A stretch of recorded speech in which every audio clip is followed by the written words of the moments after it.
Hi guys, sa video na to ay tuturo ko sa inyo at isi-share ko sa inyo kung paano tayo makakapag-load dito sa STC Pay. Kung kayo ay mabilis na naubos sa load, well, may paraan dyan kung paano kayo makakapag-load ng mabilisan dito sa STC Pay kasi ay napakadali lang kung paano tayo mag-load. Simple lang ang gagawin ninyo ay pumunta kayo sa STC Pay at i-click nyo lang tong STC Bills and Sawa. So ano naman ito, i-click pa-slide and then buksan itong prepaid at ito, piliin nyo lang kung magano yung ilo-load nyo. Dahil 20 real lang yung gusto natin i-load ay kinlik natin yung 20 at then ilalagay na natin yung Sawa number natin dito or STC number natin dito. Then depende sa inyo kung isi-save nyo yung number, i-click nyo lang dito sa save this account. Yun ay kung gusto natin i-save yung number ng magpapaload or kung sa atin naman ay pwede natin ito i-save. Pero kung hindi, okay lang na hindi natin i-click yan.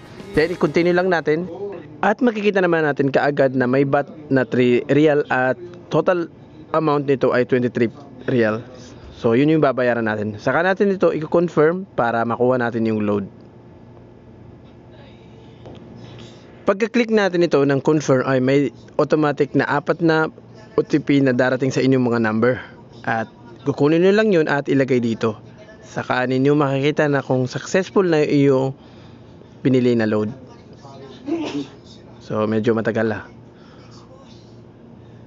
So ayun, successful na kaagad yung ating niload dito sa ating STC Pay. Kung natuto kayo sa video na to, don't forget to subscribe. At pakiclick na rin yung ating notification bell para lagi kayong updated sa mga bago pa nating video.